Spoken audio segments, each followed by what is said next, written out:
Representative Schoen, thank you for joining us. Thank you. Tell us about yourself, your occupation, and your home life. I'm a police officer paramedic in Cottage Grove. Live in St. Paul Park with my two kids who are 7 and 3. That's the basics of it. Tell me a little bit about your district. What issues do you think people in your district are concerned about?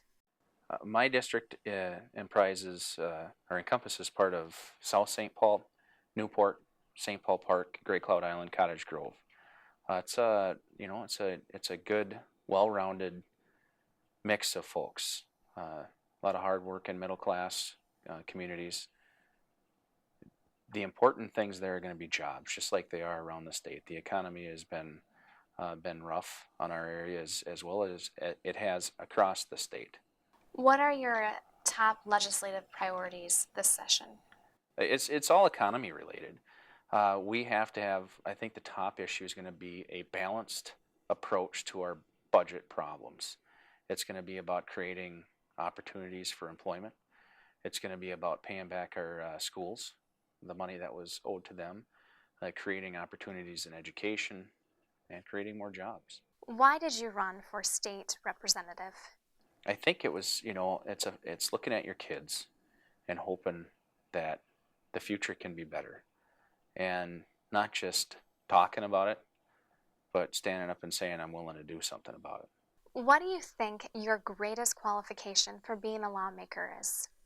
Well, I think anybody's qualifications are just what your life experiences are. I've been a police officer and paramedic in Cottage Grove for a little over 11 years. I've been a paramedic since 1996, so I won't even try to do the math.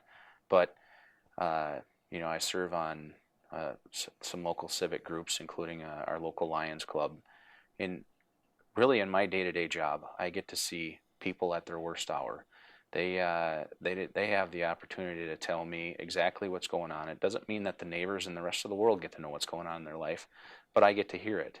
And there's a lot of things that government can do much better than they have at this point. And there are some things that we could probably learn from. When the end of the session arrives and you return back home to your district, how will you determine if you are a successful legislator? I think if we follow through with what we talked about on the campaign, and that was working towards a better middle class and working with both sides of the aisle to pass legislation that helps all Minnesotans and not just a few, then we'll have been successful, and my district will appreciate that.